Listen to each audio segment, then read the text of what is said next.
Oh, hi. Welcome back to another video. Today we're going to talk about how to make any green smoothie taste amazing. So I'm guessing if you've clicked on this video, you've tried to make a green smoothie and it just hasn't turned out very well. Well, today that's all over because I'm going to share with you how I build every green smoothie that I drink. And they all taste amazing. And guess what? You can do it too. Let's get started. Okay, future Marin here. You're going to want to stick around for the whole video because I've got 2 tips coming up to make sure that your green smoothies completely rock. The first thing you want to decide on is what kind of greens that you want to put in your smoothie. I'm going to go for spinach. It is very mild. It's very difficult to make a spinach smoothie taste bad because the spinach just kind of melts away into the rest of the ingredients. Now a good ratio to start with is 2 cups of spinach or 2 cups of any of the greens of your choice. You could opt for kale, you could opt for Swiss chard, you could try bok choy. All of these are great choices. I like to use spinach. It's absolutely my favorite green. So 2 cups, or if you're like me, 2 handfuls.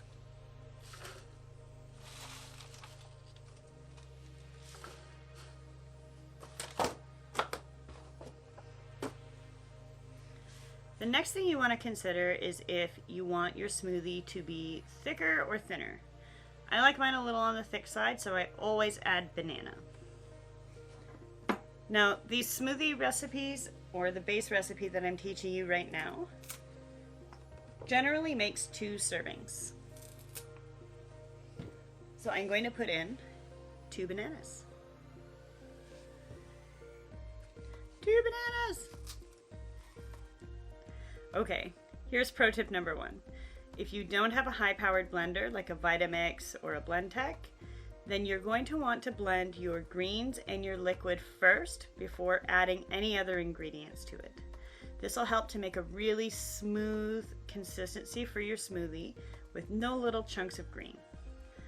Alright, so now that we've got our 2 cups or handfuls of greens in the blender plus 2 bananas, we're going to want to decide on what fruits we're going to add. Now, if you're new to green smoothies, you can opt to up the level of fruit that you're putting in. The general standard that I like to add is 2 cups of fruit. If that's not sweet enough for you, go ahead and add a 1/3. So the fruits you choose are completely up to you. Today, I'm going to go with watermelon and mango.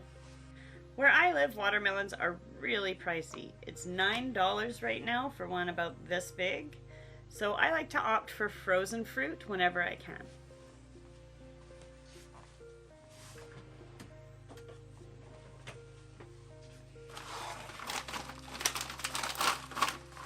Alright, so nice 1 cup of watermelon. Today I'm going to go with fresh mangoes. I bought this whole thing of mangoes at the grocery store today for $5. So I do have frozen mango in my smoothie because mangoes are usually generally expensive. But this was a steal and I just couldn't say no. So I'm going with fresh today. Don't forget to wash the mangoes. How not to cut a mango. Oh my god. Yes. Wow. I need to find a squishier one. For the win. No! It's rotten. Okay, fresh mango fail. First one I cut open wasn't right. Second one was rotten. Third one's not right. I'm gonna go get the frozen mango.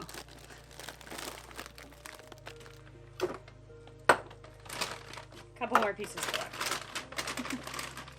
I really like mango.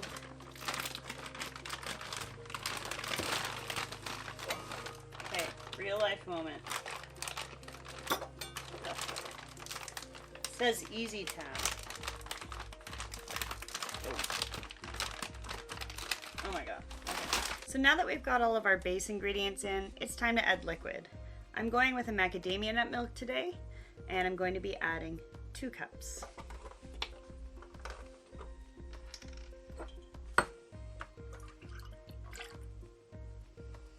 There's slightly less than 1.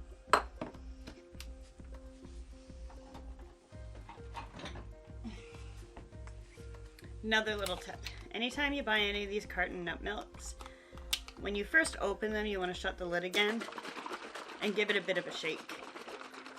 Sometimes it can settle in the package, and then when you first pour it out, if you don't shake it, all you get is like, I don't know, nut water. Kind of sounds terrible. Right, and then just a little more because that first cup was a little shy. Okay, now that's as far as the base recipe goes. Now comes the fun part. If you like to add any little boosters to your smoothies, now's the time to do that. I like to add vanilla protein powder to mine, but sometimes I opt for flax seeds or chia seeds. Today I'm just going to go with, I think I'm going to do vanilla protein powder, 1 scoop, and 1 tablespoon of golden flax.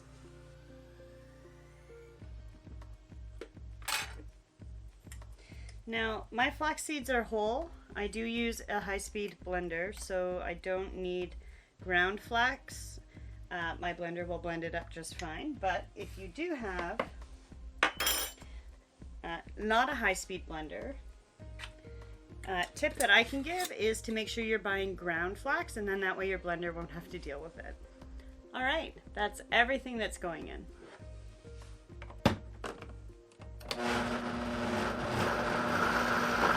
Now, I like to use a blend time of about 45 seconds on the highest power that my blender has.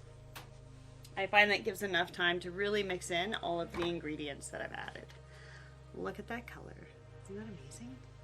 That's amazing.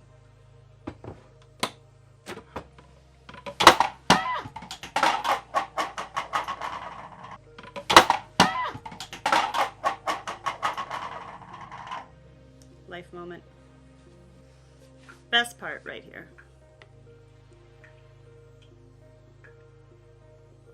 Yeah. Wow. That's amazing. All right, thanks for sticking around to the end. So pro tip number 2 for you, if you really don't like banana, you can still thicken up your smoothie. All you have to do is swap it out for avocado or for yogurt. It could be dairy-based yogurt, but it also could be plant-based yogurt. That will help to thicken up your smoothie without getting the taste of banana. Thank you so much for sticking around. I will make sure that I place the ratios in the description box below. If you found value in today, feel free to hit the subscribe button, and I will talk to you soon. Bye.